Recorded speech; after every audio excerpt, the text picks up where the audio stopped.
my name is Miss Jacobs. I am a teacher at Tanglewood Middle School. And today I am going to be continuing our lesson on the study of seed folks. We are moving into the second cycle of the scope and sequence that is part of our curriculum. So today's objective is making predictions and inferences. And when we talk about making predictions, we are literally taking that word with the prefix pre, which means before. And DICT is a root word that means speak or to talk. So when we're making predictions, we're speaking about what is going to happen before it happens. And when we're inferring, we are making inferences. We are drawing conclusions based on evidence. We do this all the time when we're in a conversation with someone, when we're scoping out a situation, we're assessing the situation, we are making inferences. We are drawing conclusions based on the information we have in front of us. So today's TEKs are 5.C, which is making corrections or confirming predictions using text features. The other TEK is 6.5F, which is making inferences and using evidence. And then we have 6.5H, synthesizing information to create a new understanding. So synthesizing, we're combining the information we have to create a new understanding. So let's get started. We are continuing again, as I said before, on our study of Seed Folks by author Paul Fleischman. So what you will need is a copy of the book Seed Folks by Paul Fleischman. You'll notice that I underline the word Seed Folks. You want to think that a good mnemonic device is remember that all books go on a shelf. And so here we have Seed Folks, and Seed Folks is underlined. So it's on a veritable shelf. So always underline novels when you're writing them, or you could put them in italics, but books go on a shelf. Seed Folks is a novel. It goes on a shelf. We need to underline that novel. A copy of the book Seed Folks by Paul Fleischman you'll need lined paper, pen or pencil, and a highlighter. The book is available on Amazon and Barnes & Noble, as well as HPL. And again, HPL is the Houston Public Library. You can order the book online and they do safe pickup. The book is available also on the following website, so you can read it for free just by accessing that site at the bottom of the screen. So we're going to do a warm-up, and today's warm-up is a written or picture response. The topic is segregation. So in order to do this warm-up, we need to have an understanding of what segregation is. Segregation, it's a noun. Segregation is the practice or policy of separating a race, class, or group from the rest of society. And if you look, a good way to remember it, separating starts with SE, segregating starts with SE. So segregation is this act of separating, specifically based on race, class, or group. It could be a cultural group from the rest of society. So I want you to think about a time in history when people were separated because of their race or class or group. Think about a time in history when people were separated because of their race or class or group. Write or illustrate with pictures what you learned and felt about segregation, then specifically and as a conceptual whole. So write or illustrate with pictures what you learned and felt about segregation, then specifically, so in the past, and also as a conceptual whole. So how you feel, I want to know how you feel about this concept of segregation. And here we have a picture from the past: educate, don't segregate. And this gentleman in the back, it's hard to see what he's saying. Americans, and I can't read the rest of it, practice what they preach. So it looks like, based on this picture, that they're fighting for equality in education. The idea and personal belief that everyone is entitled to an education, regardless of race, religion, class. Everyone is entitled and is deserving of an education. But here we have, obviously, based on this picture, that this was not a given. People were segregated before the civil rights movement. In the 1960s, education involved people being separated based on the color of their skin. So I'm going to give you a couple of minutes to do that. And again, you can demonstrate this in pictures, or you can demonstrate it by articulating it in words. A particular time period where people were separated because of their race or class or group. And unfortunately, there have been several opportunities to draw upon for you to write or depict such times with pictures.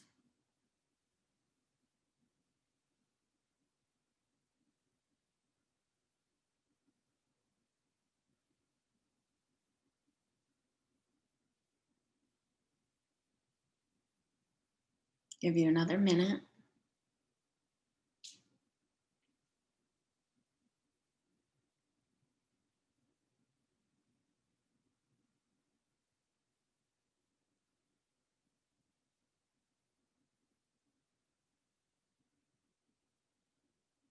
And again, think about what you learned and felt about segregation when you look back at that time specifically, meaning what did the race or class or group being segregated, what was that like? And how do you feel about it as a whole, this idea of separating people from the rest of society purely because they are a different religion, a different race, a different class? What do you think about that concept? Okay, we're going to move on. All right, our first activity involves, I'm trying to figure out where to put myself on the screen, is making inferences. So here we have the character of Sam, and there's an illustration there of Sam. So the activity is going to be where you look at the highlighted phrases. That's going to be activity 1. Use your eyes, you're going to look. Number 2, create an inference for each highlighted portion of the text. So I'm going to walk you through this. I'll read it with you, and I'm going to do the first one. The first highlighted one is an example, and then it's up to you to do the other 2. Making inferences, reading between the lines through the character of Sam. I saw people on the sidewalk watching something. I crossed to join them, like a cat who smells herring. Men in jumpsuits from the jail, I think, were clearing the lot. Unbelievable. The woman beside me told me the land was for anyone who wanted a garden. Even more unbelievable, the word paradise came out of my mouth without thinking. The woman looked at me strange. It's a hobby with me, studying words. I looked at the 3 walls surrounding the lot, then at a garden coming up and beautiful, planted there close to the sidewalk. Paradise comes from a Persian word. So if we look at the first word, the first highlighted section, I, meaning Sam, so it's first person point of view, I crossed to join them. Them is referring to the people on the sidewalk. I crossed to join them like a cat who smelled herring. Herring is fish. It's a kind of fish, and cats love fish. So we have this figurative term. I crossed to join them like a cat who smelled herring, or cat who smells. There's a grammatical error in this text. It should be a cat who smells herring. We need the S on that. Or past tense, who smelled herring. So I crossed to join them like a cat who smelled herring. What figurative term is that? We are comparing Sam to a cat, using the word like to connect them. If you guessed simile, you are absolutely correct. That is the figurative term. I crossed to join them like a cat who smelled herring. So he's comparing himself to a cat. Now let's go to creating an inference on number 2, creating an inference for each highlighted portion of the text. So if we have, I crossed to join them like a cat who smelled herring, he is obviously very interested in finding out what is going on across the street. That is one of my inferences from that sentence. He is definitely not shy of crowds. It leads me to believe he might be a people person, but I'm not sure.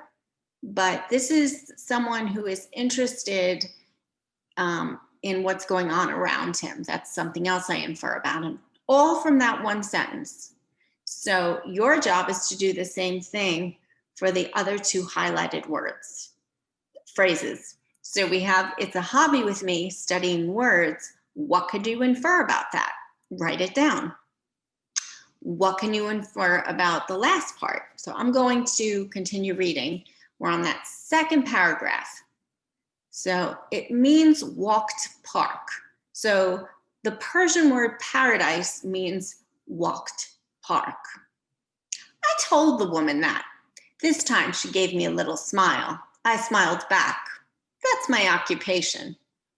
So apparently smiling is his occupation. And now he goes on. You've seen fishermen mending the rips in their nets. That's what I do, only with people. So think about what you can infer about someone who compares himself to fishermen mending rips in nets. What does that tell you about him? That's a tough inference question. I'm making you work here. So you've seen fishermen mending the rips in their nets. That's what I do, only with people. I used to try to patch up the whole world. For 36 years, I worked for different groups promoting world government, setting up conferences on pacifism, raising money, stuffing envelopes. Not that I've given up the fight. I've just switched battlefields from the entire planet to this corner of Cleveland. So this is still taking place in Ohio. Cleveland is the city in Ohio. So he was responsible for setting conferences up on pacifism. To pacify, the word pacify means to soothe, to smooth things over, to comfort. So pacifism is this concept of creating peace, to connecting people instead of burning bridges. So think about how that relates to that highlighted portion and give us an inference about Sam based on that highlighted portion. Okay, we're going to move on. You can always go back to this. This is available on Houston Home TV. Okay, so now we're making predictions. And again, pre means before. We're making predictions. Read the excerpt below, told by Sam, then complete the activity below. So let's read that together. And before we get into reading the actual paragraph, let's look at the activity so we know what we're going into. Activity 2, complete the sentence stem below. Use information from the paragraph above to determine your answer. Sam is probably blank segregation because blank. So let's find out. Sam is probably blank segregation because blank. So whatever this says here, you want to defend it with information here. So let's go back to the paragraph up there. Sometimes I think I've actually had more effect on the world since I retired. What do? I smile at people, especially Black people and the ones from different countries. I get them looking up at me instead of down or off to the side. I start up conversations in lines and on the bus and with cashiers. People see I'm friendly, no matter what they've heard about whites or Jews. If I'm lucky, I get them talking to each other, sewing up the rips in the neighborhood. And you can see that's figurative language there because he's not literally sewing with needle and thread through the gaping holes and rips in the neighborhood. So Sam is probably for or against segregation. Now, if you say he's for segregation, which means separating, use evidence from the text to defend it. If you're saying Sam is probably against segregation, again, because why? What in this paragraph leads you to believe he is against segregation?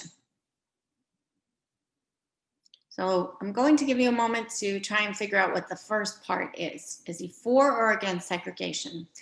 Sometimes I think I've actually had more effect on the world since I retired. What do? I smile at people, especially Black people and the ones from different countries. I get them looking up at me instead of down or off to the side. I start up conversations in lines and on the bus and with cashiers. People see I'm friendly, no matter what they've heard about whites or Jews. So we know he's a white Jewish man. We can infer that. If I'm lucky, I get them talking to each other, sewing up the rips in the neighborhood. So he tries to get people talking to each other. Segregation is doing this. He's trying to do this connection. So Sam is probably, if you guessed for, you are correct. Sam is probably, I'm sorry, again, he's for coming together. So Sam is probably against, that's your answer. Sam is probably against or anti-segregation. And that's what you would put here. Sam is probably anti-segregation because, put on your litigator hat, be a lawyer. What here in this paragraph lets you know that Sam is probably against segregation. I'll give you a minute to fill in the blank there.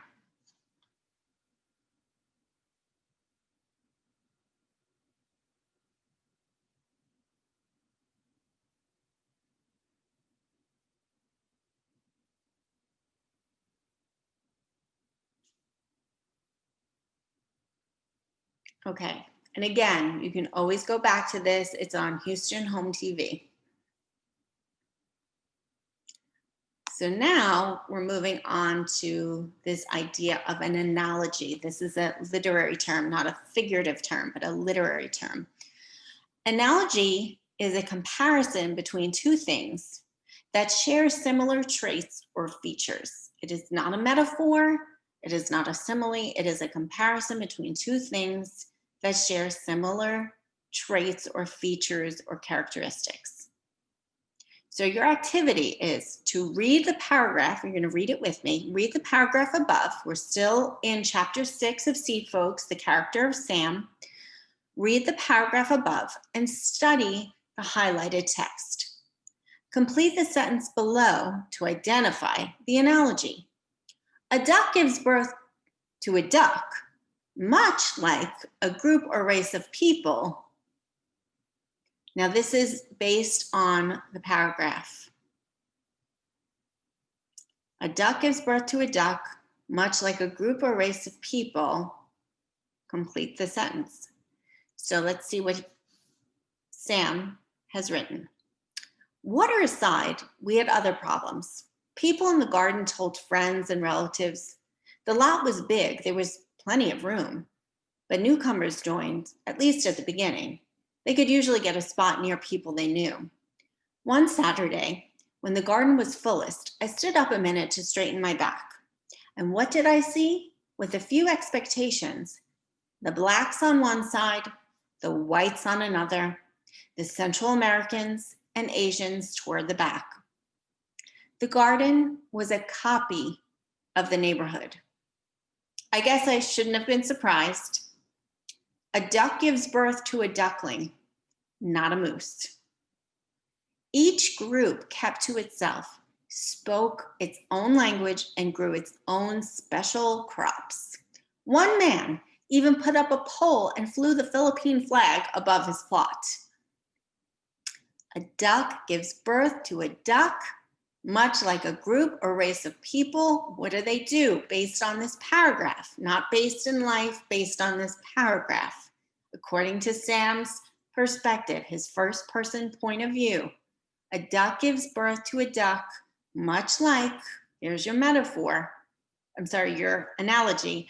A duck gives birth to a duck, much like a group or race of people. What are we comparing here? What do they have in common? And I'll read it again. Water aside, we had other problems. People in the garden told friends and relatives. The lot was big, there was plenty of room. But newcomers joined, at least at the beginning. They could usually get a spot near people they knew. One Saturday, when the garden was fullest, I stood up a minute to straighten my back. And what did I see? With a few expectations, I think the word they meant there was exceptions. With a few expectations, the blacks on one side, the whites on the other, the Central Americans and Asians toward the back. The garden was a copy of the neighborhood. I guess I shouldn't have been surprised. A duck gives birth to a duckling, not a moose. Each group kept to itself, spoke its own language, and grew its own special crops. One man even put up a pole and flew the Philippine flag above his plot. A duck gives birth to a duck, much like a group or race of people. Complete the sentence. I'm making you work hard today.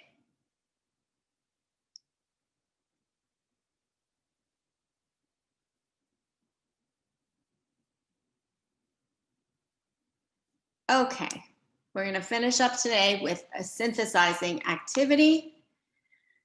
Synthesizing information, combining information from the text and the reader's background to create an understanding of the text. So that's what it means to do a literary synthesis. You're literally combining your background knowledge from your life with information from the text to come up with an understanding. Okay, and the activity is to draw a picture or write a paragraph demonstrating what is going on in these last few paragraphs from Sam's point of view. So you're either going to write a paragraph synthesizing what you understand, or you can depict it in a picture. So you probably want to pay attention to time and place here, which is setting. Then there was the garbage. A few well-brought-up people in the buildings around the lot still used it for a trash can. Just couldn't get out of the habit. They emptied their ashtrays out the windows and tossed out all sorts of stuff. One day a bottle came down like a meteor. There's your simile. One day a bottle came down like a meteor. We're comparing the bottle being thrown out a window to a meteor coming down to the earth. That's a simile. One day a bottle came down like a meteor. A man picked it up and threw it back, straight through the window it came out of. A minute later, 5 more flew out. So 5 more glass bottles are being thrown out the window. Next, I thought to myself, come gunshots. Instead, thank God, it was only shouting. That crazy homeless man, the one who used to sleep on the broken down couch, he also missed the lot being a dump. He showed up, saw his couch had been taken, and started ripping out people's plants. The police had to come. Some people started worrying, looking ahead to ripe beans and tomatoes and thinking about strangers coming in. That week, a man put chicken wire around his garden, 5 feet high, complete with a little gate and padlock. The week after that, someone built a board fence. Then came the first keep out sign. Then the crowning achievement, barbed wire. So Sam is being sarcastic here because he obviously doesn't believe in segregation, but that's what he's seeing. People keep separating. There's violence starting. And unfortunately, this text is very relevant to the pandemic world we are currently living in. There's a lot of protesting going on around the world, a lot of anger over a lot of pressing issues that have been recently coming to surface. So we're going to finish this paragraph. God, who made Eden, also wrecked the Tower of Babel by dividing people. From paradise, the garden was turning back into Cleveland. So he's doing another analogy here at the end of the paragraph. He is comparing the Garden of Eden to the garden in the story.